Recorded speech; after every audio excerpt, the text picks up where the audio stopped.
Hey there. Have you ever finished a huge meal, leaned back, and then 10 minutes later you're thinking, why am I still hungry? Trust me, you're not alone. And the good news, it's probably not about your willpower.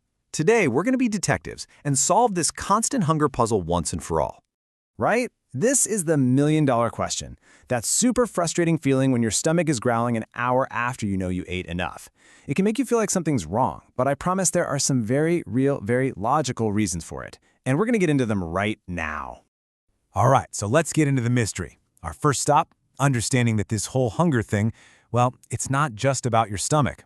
The real story is a complex conversation happening between your gut and, you guessed it, your brain. So get this, your stomach can be physically full, like packed with food.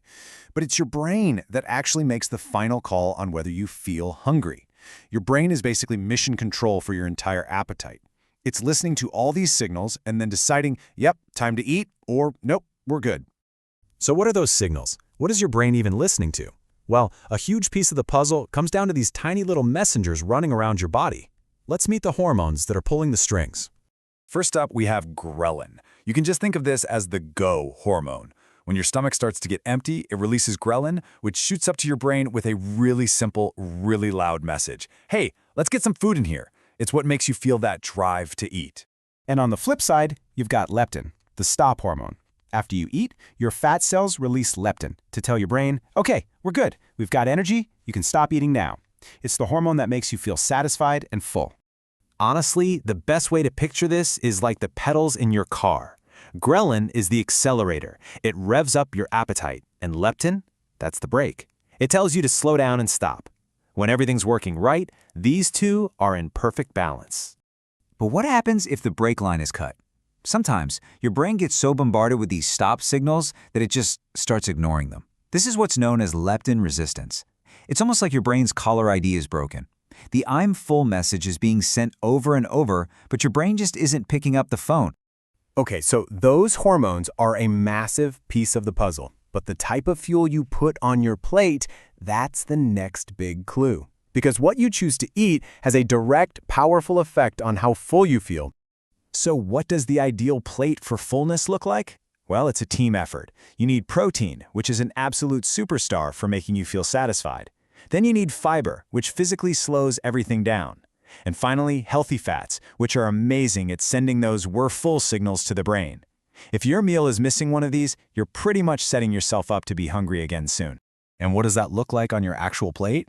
We're talking things like lean meats and fish, beans and lentils, avocados and nuts, oats, quinoa, and of course, tons of leafy green veggies. These are the foods that work with your body's hunger signals, not against them. Now for the part of the mystery that a lot of us totally overlook, your lifestyle. These are the hidden drivers, the things that can secretly throw that whole beautifully balanced system completely out of whack. Okay, let's start with a classic case of mistaken identity. Check out the symptoms for being thirsty: fatigue, headache, brain fog. Now look at the symptoms for being hungry: fatigue, irritability, brain fog. See the overlap? Your brain can get them mixed up so easily. So next time you feel hungry, try this. Drink a big glass of water and just wait 15 minutes. You might be surprised. All right, next up is just a number. Less than 7. I'm talking hours of sleep. And let's be real, for a lot of us, getting less than 7 hours a night is pretty normal. Here's why that number is a game changer for our hunger puzzle. When you don't get enough sleep, it creates a hormonal perfect storm. It makes your ghrelin, that's the go hormone, shoot way up. And at the exact same time, it makes your leptin, the stop hormone, drop. So you literally wake up chemically programmed to be hungrier and harder to satisfy all day long. And yeah, it doesn't stop there. Things like eating too fast mean you're finished before your brain even gets the memo that food has arrived. And high stress, it floods your body with a hormone called cortisol, which can seriously crank up your appetite, especially for junk food. See, it's all connected. All right, we've looked at the clues, the hormones, the food, the lifestyle. Now for the best part, cracking the code. Let's talk about some real, actionable steps you can take to finally master your appetite.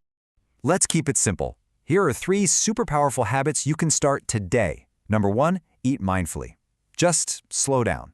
Give your brain a chance to catch up with your stomach.